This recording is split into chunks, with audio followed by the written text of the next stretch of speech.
Hi, I'm Jean Schumacher. I'm founder of Simply Plant Based, where I have a lot of programs to help you to change your health destiny, including most recently, we just launched the Pregnancy Advantage, where we help you, Dr. Shapiro and I, to get your body pregnant ready, because they don't call it labor for nothing. But there's quite a few other programs on there, including the Weight Loss Advantage. And today I have the opportunity of talking with Yasna Jackson. She runs on Facebook, Plant-Based New Brunswick, Canada. There's a whole bunch of these plant-based in your town things. Nancy and I started setting up once upon a time, the Starch Queens, anybody who knows us back in those days. And I still could think of myself as Starch Queen of Diamonds. She's the Starch Queen of Hearts, Nancy. But anyway, thank you, Yasna, for being here today. And you're looking absolutely radiant, and you just got an amazing smile on your face. And no, it's wonderful. So how much weight have you lost so far? Since I started, 53 pounds. It's been a few years. Yeah. But out of those 53, 35 are since last November. Wow. I know, I can see your face just looks fabulous. And no, you're just like glowing. You really are. So tell us about growing up. I mean, did your family, did you face obesity issues growing up? No, not really. I grew up in former Yugoslavia. I grew up in Serbia and in Bosnia. And in my family, we really didn't have any obesity issues, except women would, gain a little weight during like pre-menopause and menopause kind of thing, the menopause as they call it. Yeah. But other than that, no, my family, maybe men had a little issue because they were working labor jobs, some of them. And you know how men think they need meat and to stay full and all that. And I think it contributed to their bellies, but in most of the family is not overweight. No. And we didn't, like kids, as children, we were active, always outside, running around. It was a completely different life, right? So I know what you mean.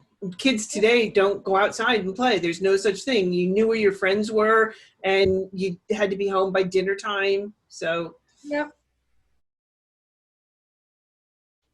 talk about addictions. Did you have them? Do you have them? What impact did it have on your life?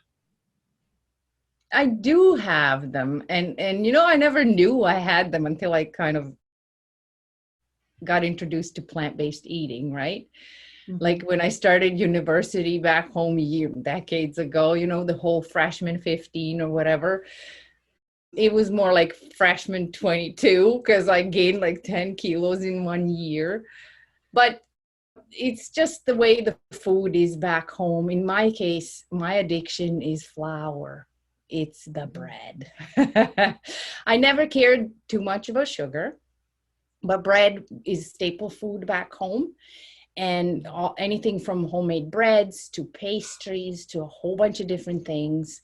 And, part of my former country where I come from is main staple foods is pork, and it's riddled with heart disease and diabetes. It's all due to high consumption of animal products. And the part of the country where I grew up used to be called the breadbasket of Europe, and many years ago. So, bread is the food, right? So it's I call it breadaholism nowadays because it's what it is really. And at 210 pounds, it tells me that, I do have a problem. And it's just when it comes to bread products, I can't just have one piece or one slice or one bun or, how some people can do that. I can't. No, it's like my husband. My husband, you can give him a chocolate bar, okay? And he'll break off a little piece of that chocolate bar and put that chocolate bar away. Uh-uh. Well, No. that's me with chocolate. Chocolate's never a problem. A chocolate bar can last me as many squares as there are as many days, but a loaf of bread will not. Well, I think there we is all have that our own too. demons, right? That's why bread doesn't come into the house. I mean, honestly, it just doesn't. You know how Chef AJ says, if it's in my house, it's in my mouth. That's what happens. Yeah. Right. Right. Yeah. No, I know. It's true. And sometimes you just don't think about these things, and sometimes that they can spiral you out of control as well. Yeah, it can.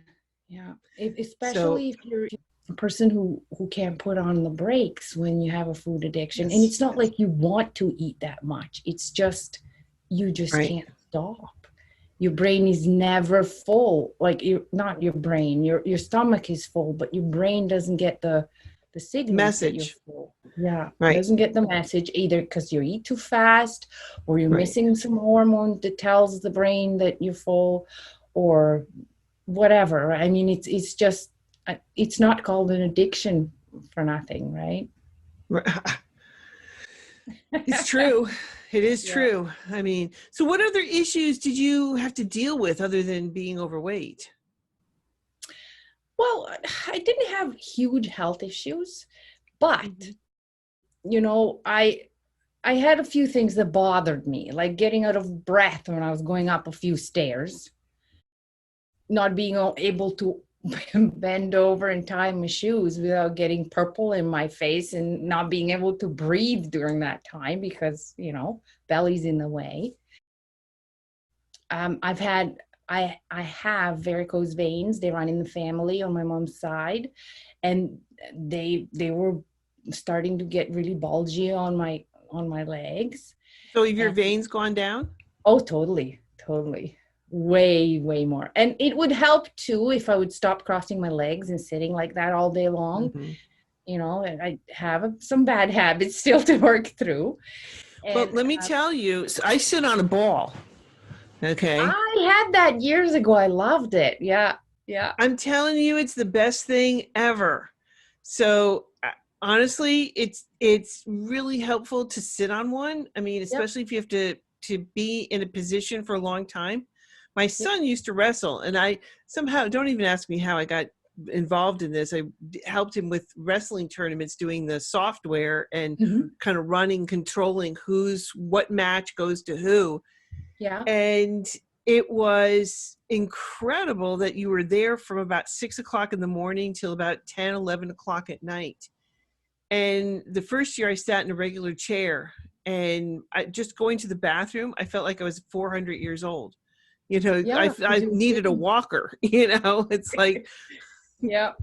and by the end of I said, next year, I said, I'm bringing my ball. He says, I don't care what you do as long as you show up, and run the Yeah. tournament.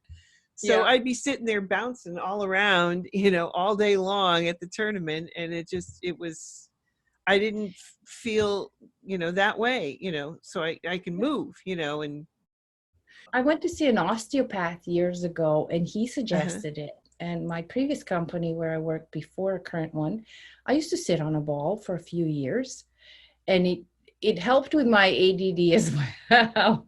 Yeah. Right? So it really, really helps. Yeah. Yeah. Yeah. You can just move. If you need to move, you're somebody who's got to move. Can Yeah. help you, contain it. Totally. So how did you learn about being plant-based? What made you change? I mean, what was your like aha moment where the light bulb just, kind of, click, it went off? What Well, it was really a gradual interest that I developed.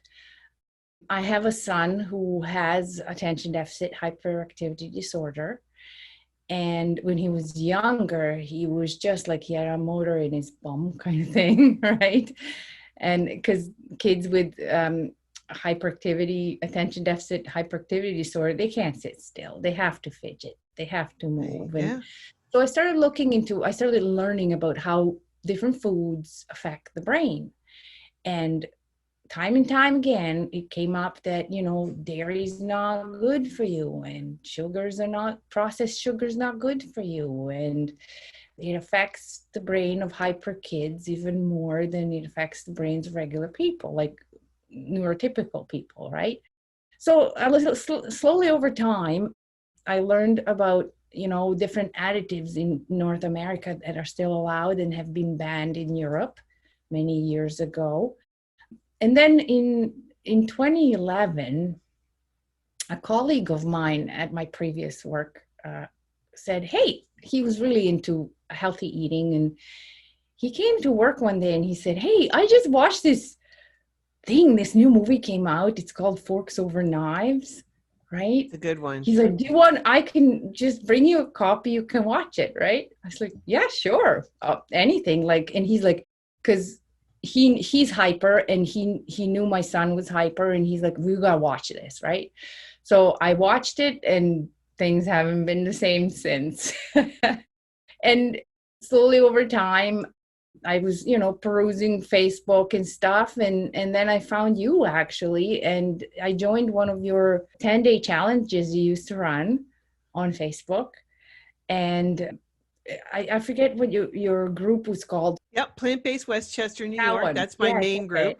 I joined your group, and we did those 10-day challenges, and you introduced me to the Plant Pure, and I created a group on Facebook, and it started rolling from there. I learned about blue zones after the movie. I started following all those giants of plant-based world, all the doctors and all the dietitians, and there's so many of them. It's hard to name them all, but I think my first dip into the weight loss was due to you. So you're responsible for my success. Well, glad I could be somebody who motivated you. So along the way, did you hit a plateau? And if so, what did you do to push the weight loss forward?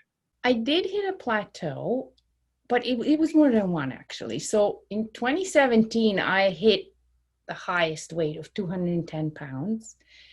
And it was on my mother-in-law's birthday. I decided that's going to be my day one of better life. And so pounds came off, about 30 came off.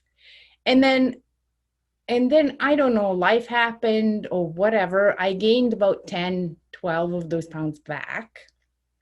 And I kind of sat at about around 190 pounds for a long time. And then last year in November, in October, actually, I discovered this program called Bright Line Eating. It's a food addiction recovery program. And that's when I clicked that I actually have a food addiction, because before that, it was like, yeah, whatever. I just got to stop eating bread and sugar, and that's fine. But there's a book called Bright Line Eating, and when I read it, the author explained the addiction and how it works in the brain and why you always want more and you can't stop eating and all that. And I started following the program. See, my issue was always not being able to eat a little bit, right? And then stop when I'm, let's say, 80% full, like they do in Japan. But I would eat and eat and eat and eat. And even friends started noticing I'm having meals for like 3 people could eat what I eat in one. So in order to rear that in and to kind of bring myself to a body I should have actually naturally, I started following Bright Line Eating, and it focuses on 3 meals a day, no snacking in between meals. That was a big one for me, because I was a grazer. I was constantly eating. There was no time when I was hungry. And it was more like if I felt hunger, it was almost like, oh, quick, eat something. But hunger's not an emergency. So 3 meals, no snacking. And then after dinner, kitchen's closed. And the meals are reasonable. They're not humongous. They're just enough. But you are plant-based. I'm plant-based, whole food, plant-based, oil-free. Okay. So give us, what are you most proud of? Oh, I've got lots of things I'm very proud of, but in this journey, I am most proud of being able to help somebody else. Like if I get a question and I'm able to answer it and help people actually start this or try it or succeed even. So there's no better feeling. I'm proud to be the person I am as a plant-based human. I'm proud I'm doing my best not to hurt the planet and the animals. And I would say I'm proud that, you know, whatever's on my plate is doing is giving me the best nutrition I can have, and but not hurting anybody else, right? And so yeah, so that's I could go on and on and on about what I'm most proud of. I mean, my kid is number one, but when it comes to plant-based journey, I'm proud of my knowledge. I'm proud of the fact that I can share it, and that's huge, right? If we can affect one person to do something for themselves that's good, we've done our job. The You ripple know it. effect. Exactly. See, you helped me, I'm helping somebody else. They mention it to somebody else, and you know, Right. slowly over time, it's a butterfly effect, like you say. Yeah. Yeah. Well, give us a day in the life. You know, what do you eat? What's for breakfast? What do you have for lunch? So you said no snacks. Okay, good. That's right. So what's breakfast, lunch, and dinner look like for you? Oh, well, since November, when I got really serious about this whole no sugar, no flour, 3 meals a day, and no snacking, I have started eating overnight oats. A friend of mine mentioned them to me a few years back, but I was like, yeah, overnight oats, well, whatever. That doesn't taste good. I have to put maple syrup in it and whatnot, but not anymore. So I started doing this, and I've been having, most of the time I have overnight oats, which is a quarter cup of oats with half a cup of plant milk and a quarter cup of plant-based yogurt. And then I put chop up a fruit into it, like an apple or a banana. Or if I want to combine fruits, I make it so that they come to 3/4 cup, like 6 ounces, 3/4 cup of fruit chopped up. So if I do blueberries and banana combination, I do half and half. For lunches, what I personally like is thick legume soups and veggies and legumes, and sometimes I throw in barley or a grain in, but most times it's just very thick legume soups. There's a really fantastic one, Forks Over Knives, on their website called Mexican black bean and corn soup. Super yummy. And so I measured 1.5 cups of the soup. I put a little bit of nuts, like half an ounce of nuts chopped into the soup for healthy fats. And my go-to is walnut. It's my favorite nut. And then a piece of fruit with that, and that carries me to dinner. And then for dinner, I eat big salads. They're almost a pound. And then I put in something for protein. In my case, it's either tofu or beans, or if we have any vegan sausages in the fridge, we sometimes do those, or nice blob of hummus into the salad. It gives you enough protein as well. So yeah, that's my food is repetitive. My food is not sexy, but that's the idea of nutritious whole food plant-based way of eating, is that, you know, you make your food boring, but you make your life interesting. I really like that. I like making your life interesting and the food boring, and just, you know, think of it as fuel. Exactly. You know, when I win lotto, that's what I'm going to buy, is a 1969 metallic blue convertible Corvette. It drives like a tank, but I really, you know, that's for me to look at that car. And kerosene is a fantastic fuel. But if you take kerosene, which runs jets, and put it into that car, you're going to kill that car. And so that's kind of like what we're doing, is we're putting the wrong fuel in. And so when we put the right fuel in, and just think of that as energy, your body's going to do a lot better because it's a science teacher in me. It all comes down to electrons, energy, Yes, spinning, exactly. moving. It's what it is. So, when you get down to that level and you start thinking in terms of energy and thinking of food as fuel, then you're okay. But the problem is, as you said, we are dealing with addictions. We're dealing with a lot of human issues, from emotional eating, like if you're upset, to food addictions, to, oh my God, that is awesome. I have to have some of that. They'll be, you're like, hey, there's ice cream over there. Well, now I don't have ice cream, but the world is coming around. So every once in a while, Great Blue Moon, I might have some, like a vegan ice cream, and that's a treat for me. That's, something special, but it doesn't come into my house.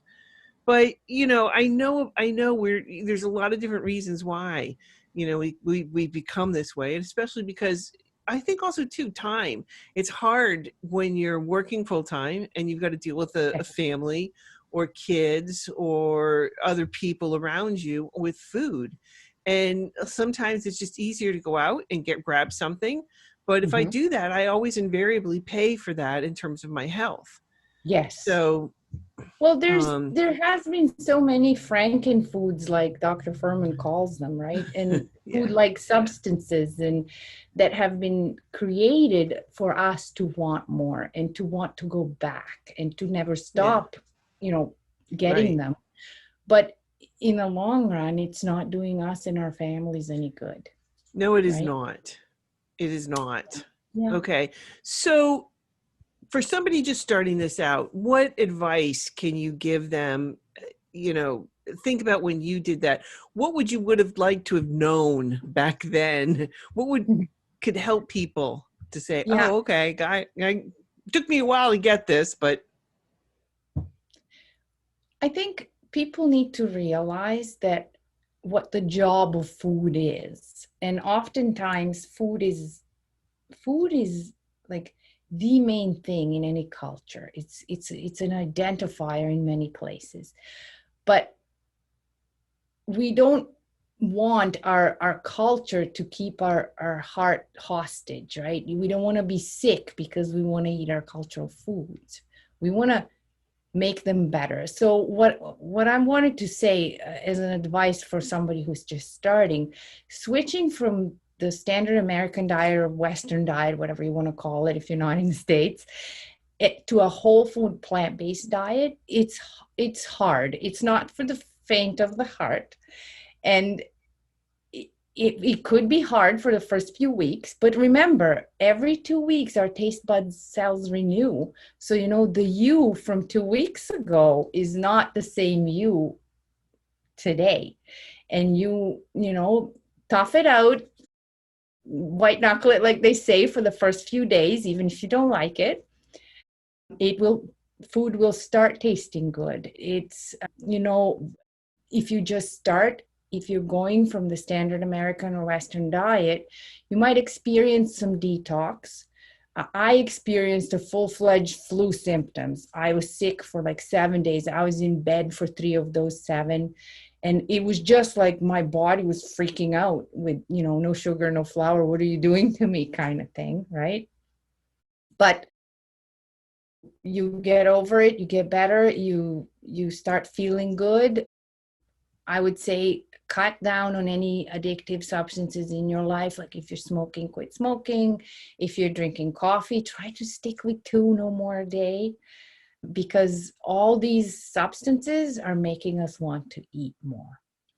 And keep it simple. Like make it stupid simple, like I did. Overnight oats, soup, salad. That's it. There's no other choices. There's no, oh, what I'm going to eat tonight. Nope. I'm having a salad. There's nothing else. I'm having a soup. That's it. That's my food. And avoid processed foods, of course, and totally avoid like fried foods of any kind. They're not good for you. Oil stiffens our arteries and makes them non-pliable, and it just clogs them up. So yeah, stay away from oil. And eat your fruits and vegetables, eat your legumes, eat your greens, eat your seeds and nuts, and you'll be feeling 100% in no time. I hope that helps. Grandma was right. Eat your veggies. That's right. That's right. Yeah. Well, Right? I what mean, did Michael Pollan said? Eat food, not too much, mostly plants. right. Right. Yeah. And the more you can, I think the more you can eat just plants, the better you're going to feel. Because I think of, I use the analogy that, you know, if I come up and punch you every day in the arm, Mm. poof, Mm-hmm. you know, and just hit you the same spot, just come up and you're not expecting it, your arm in about 2 weeks, it's going to look like a side of meat. You know, it's going to be puffy. It's going to be inflamed. It's going to be black and blue. It's going to be hurt. Oh my God. You'd be like, ow, ow, ow, ow, ow. I can't move this thing. And you'll go to the doctor and the doctor will go, oh my goodness, look at this. Let me give you some steroids for the inflammation and let me give you something for the pain. You know, Here's here, there you Advil, so go. it don't hurt. If I just stopped punching you, your arm would heal. Okay, fine. So let's say I stop punching you, all right, and your arm heals, all right.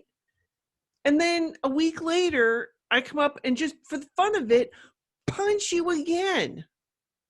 That's kind of the equivalent Wow. of eating, you know, something that's not whole food plant based. Because every Yeah. time it's a choice and your body has to react to it. It's either helping your body in terms of healing or it's hurting it. There's no gray area in between. There's none. There isn't. There isn't. It's very hard for people sometimes to realize that, though, right? I know. And for those of us who have seen the light, like I like to say it, it can be very upsetting to see someone we love hurting themselves with food that we know is hurting them, or loved ones and friends and family. And no matter what we say is not going to change that. People have to come to, you know, what do they say? You can bring a horse to water, you can't make him drink. People have to You have to be ready. Yeah. People have to be ready and open-minded. And the pain of change, if it doesn't become smaller than the pain of staying the same, things won't change. So until people get to that point, they won't change. But, you know, for the few ones who do, that's what I live for. I know. Yeah. It's crazy when you stop to think about it. I mean, I don't know. And we've seen this a tremendous amount, and it's having a huge impact on the future, you know, future generations, children that are born to, you know, people that are obese. It's just not healthy for you and all the problems. And I know it's hard to do and lose that weight. I mean, I know it's just really difficult to deal with. And it's all what you bring to your mouth, right? It's all in your hands as your hand feeds you. So, well, you're in control. Losing weight is hard. Being overweight is hard. You have to choose your hard. Exactly. Yes, you said that really nicely. It's like this, right? Which hard do I want to do? Why don't I just, you know, pick the one that's going to benefit me most? You got to pick it. That's and so, yeah. Anyway, you look absolutely fabulous. Thank you so much for taking the time to be with me here today. I so appreciate it. And I loved hearing your story. So thank you for sharing. Continue on your journey and inspiring so many other people out there as well.